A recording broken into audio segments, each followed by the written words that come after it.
Todos los domingos son especiales. Para nosotros los cristianos, el domingo es el día del Señor. Y es lo primero, ¿verdad? Será siempre lo primero. Ese día nosotros celebramos la victoria de Cristo sobre la muerte, su resurrección. Nadie ha resucitado, solo Cristo, y por eso los cristianos para el domingo lo tenemos como un día muy, muy especial. Sin embargo, hay domingos que tienen algunas connotaciones que lo hacen aún más especial. Ya se han dicho algunas de ellas. Por ejemplo, hoy es 25, es la fiesta de la conversión de San Pablo. Hay una tradición en la iglesia instituida por los papas de orar por la unidad de los cristianos, por la unidad de los cristianos. Imagínense eso, ¿verdad? Hay que orar por la unidad de las familias, hay que orar por la unidad de los cristianos, lo cual es una ofensa a mi Dios, ¿verdad? Porque no deberíamos estar divididos. Sin embargo, hemos escuchado en la segunda lectura cómo Pablo advierte con claridad, ¿sí? Procuren mantener la concordia entre ustedes. Ustedes no le pertenecen ni a Apolo, ni a Pedro, ni a Juan. Ustedes le pertenecen a Cristo. El que murió por ustedes es Cristo. Por tanto, nosotros los cristianos contemplamos, adoramos y tenemos como motivo de nuestra unidad siempre al Señor, ¿verdad? Entonces, este domingo inicia esta semana, para algunos concluye, la oración por la unidad de los cristianos. Ojalá que esta oración que hacemos por la unidad de los cristianos se dé también, sobre todo, esa unidad entre nosotros, ¿verdad? En nuestras comunidades, en nuestras parroquias, en nuestras vicarías, en nuestra zona pastoral, que logremos esa comunión, esa unidad que ha sido siempre el anhelo de Cristo y que también es una tarea que nos ha pedido el Señor a nosotros, ¿verdad? No dividirnos, sino estar más bien en comunión. Hace 7 años, el Papa Francisco, de feliz memoria, instituyó el Día de la Palabra de Dios. Entonces, este tercer domingo, en tiempo ordinario, celebramos este Día de la Palabra, ¿verdad? Y no tendrían que darnos tantas explicaciones para convencernos de la grandeza, de la belleza y de la necesidad que tenemos de este don maravilloso de Dios, su palabra, ¿verdad? Esa palabra que en primer lugar debe penetrar nuestros corazones. Yo sé, y ustedes lo saben, que no hay celebración en la iglesia en la que no se escuche la palabra. Y es obligatorio, sí, es obligatorio. No hay celebración, no hay sacramento que se diga como tal si no hay un texto bíblico. Porque sin la palabra, nuestras celebraciones se quedarían vacías, serían una acción más, ¿verdad? Pero a pesar de ello, es importante, y así lo consideró el Papa Francisco, el que por lo menos una vez al año tomemos conciencia, mayor conciencia de este don, de este regalo, de esta gracia que es la palabra. Palabra que es fuente de salvación, palabra en la que encontramos siempre consuelo, palabra en la que encontramos luz para nuestro camino, palabra en la que encontramos sobre todo esa llamada a ser mejores, esa llamada a la conversión.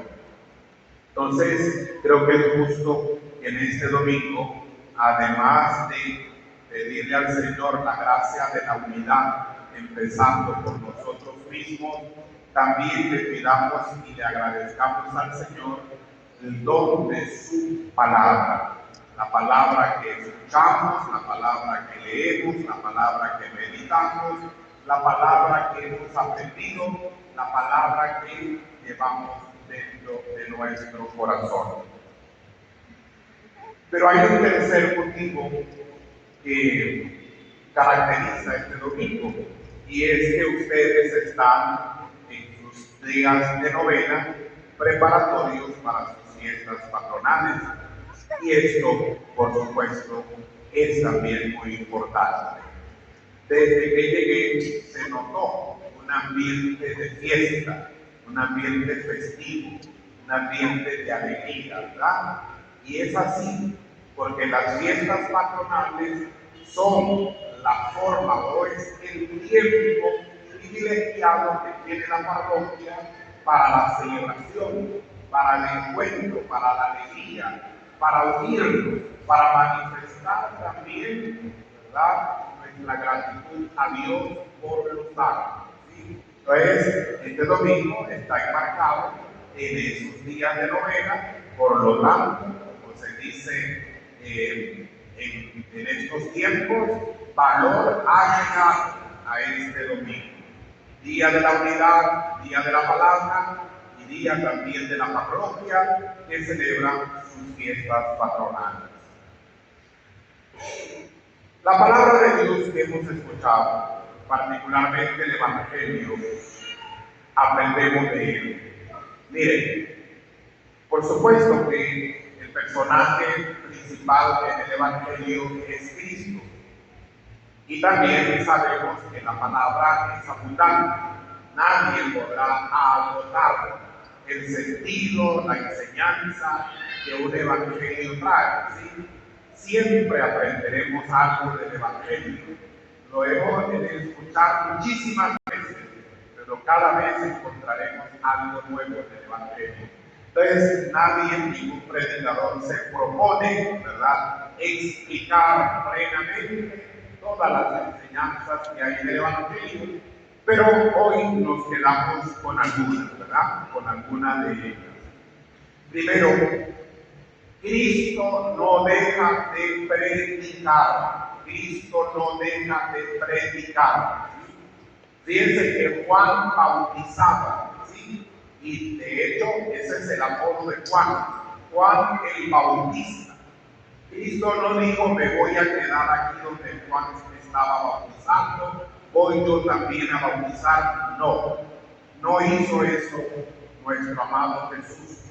Jesús inmediatamente empezó a predicar, conviértanse, el reino de los cielos está cerca, ¿verdad? Entonces ahí ya vemos la importancia de la palabra y la importancia de la predicación, sino tanto de la predicación de la palabra, como Cristo mismo desde el inicio de su misión pública le da la importancia a la palabra y empieza a predicar, ¿sí?, a comunicar, a transmitir.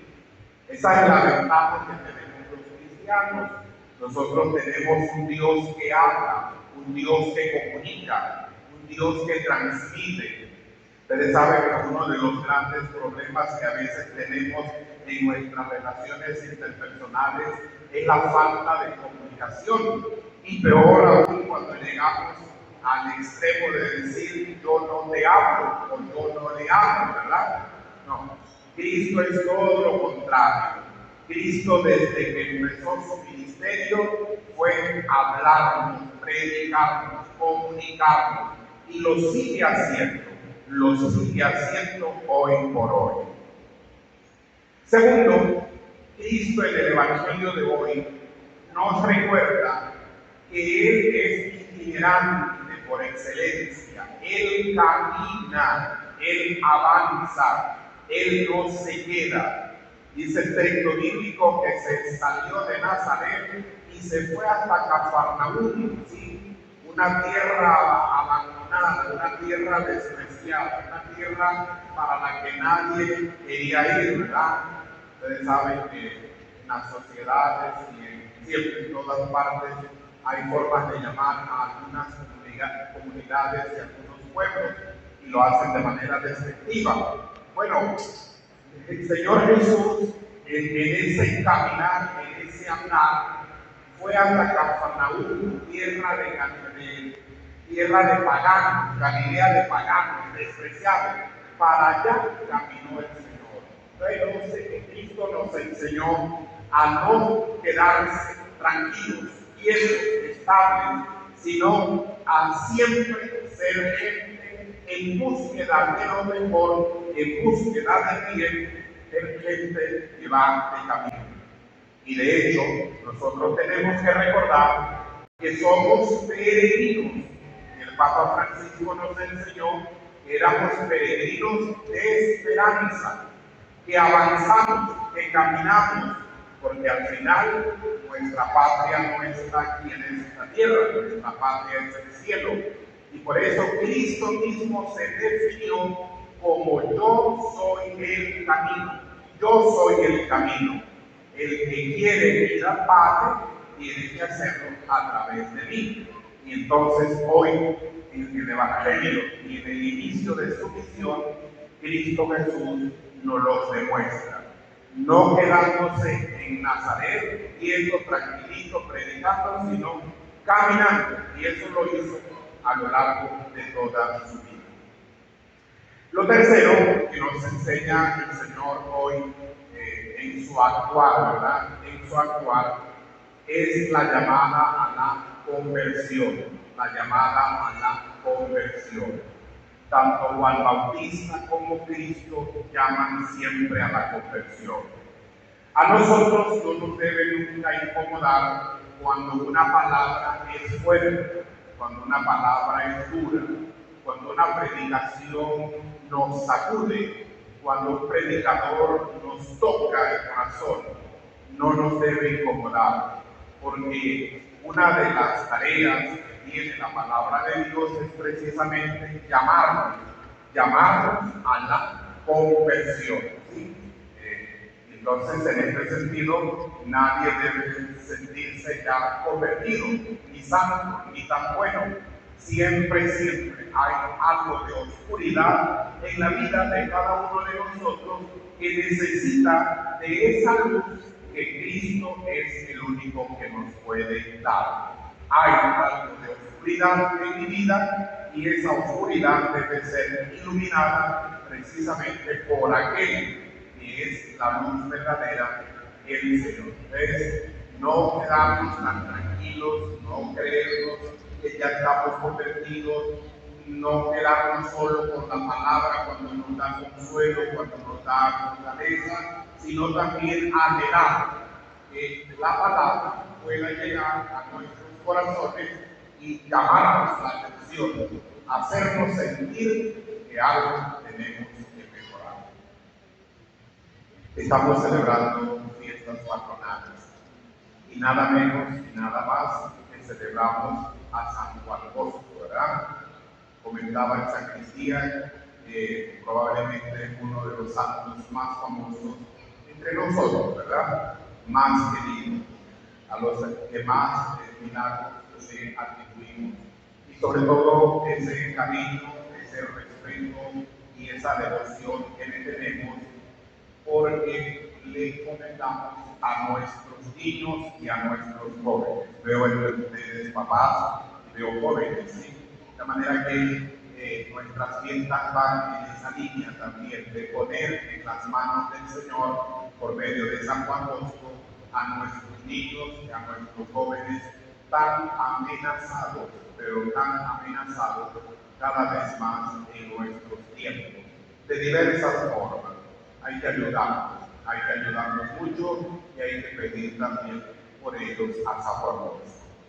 Termino recordando que cada vez que celebramos a un santo, ¿sí? Para que no nos quieran cambiar la mentalidad o no querramos quedarnos con la duda, Cada vez que celebramos a un santo, celebramos la gloria de Dios, la gracia de Dios manifestada en ese varón o en esa mujer. ¿Sí?